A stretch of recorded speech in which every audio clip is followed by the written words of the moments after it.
When you first think of hazardous or contaminated drinking water, what part of the world does your mind take you to? Across town wasn't my first answer, but it's just how close it could be. There are actually 2 active Superfund sites in Hastings, which is 2 out of 18 within the borders of Nebraska. Being a resident and raising my children here makes me open my eyes to an issue that I didn't realize was closer than the oceans away that my brain had originally taken me. It's not only important to be aware of the Superfund sites, but also to understand why they're there, the hazards that they produce, and what is being done to help protect the people within the community.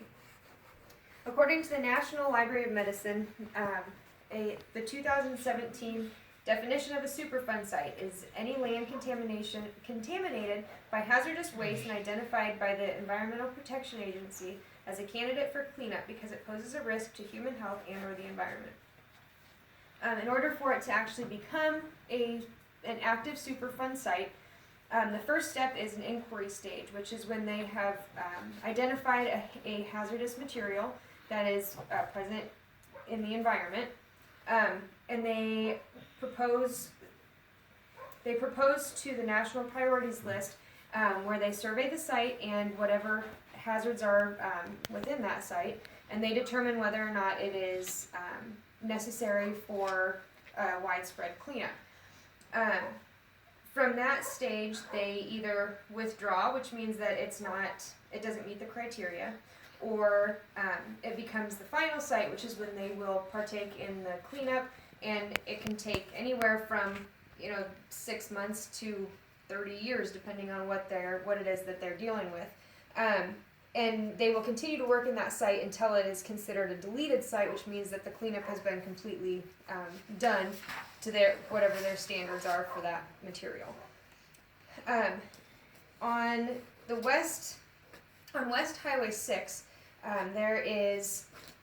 there was contamination of the chemical PCE found in 2 of the water supply wells from the former Dana Corporation site.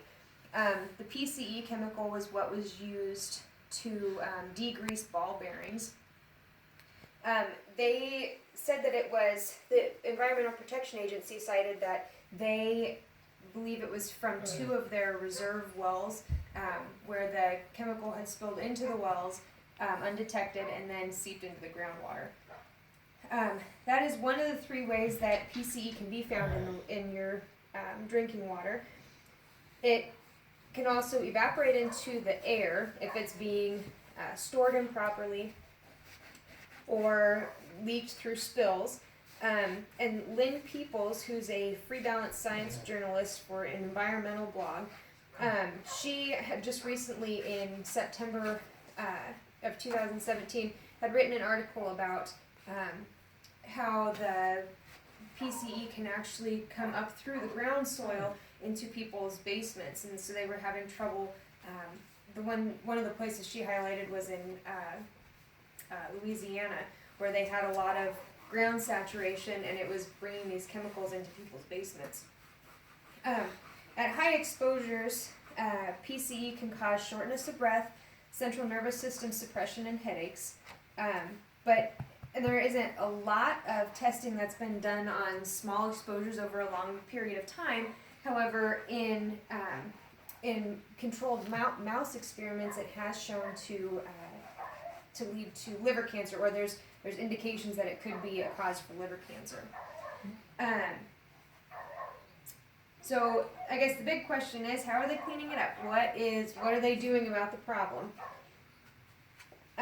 Once they found the chemical in the water, obviously the first thing that they did was to shut the wells down that tested positive, and they rerouted the water supply that was coming into town. There's 2 different ways. So they needed to clean on the municipal level and on the residential level.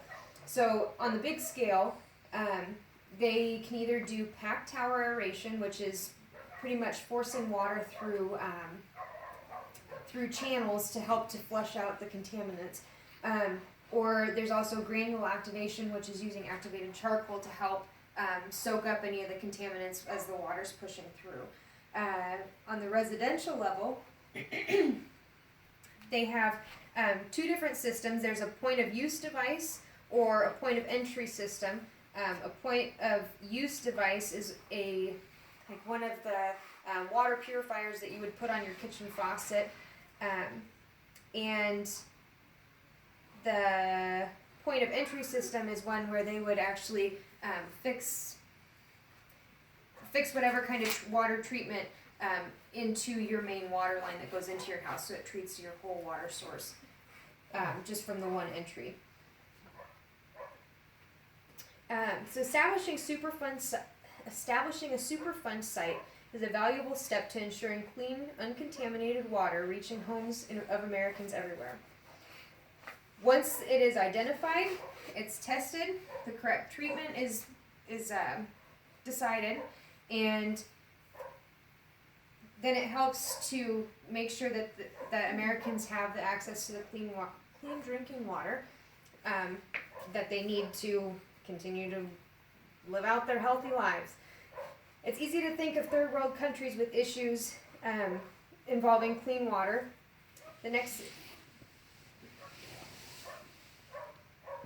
It's easy to think of the third world countries with issues of clean water.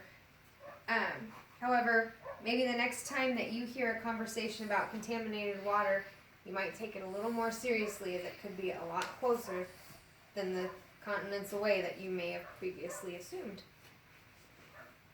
Stop.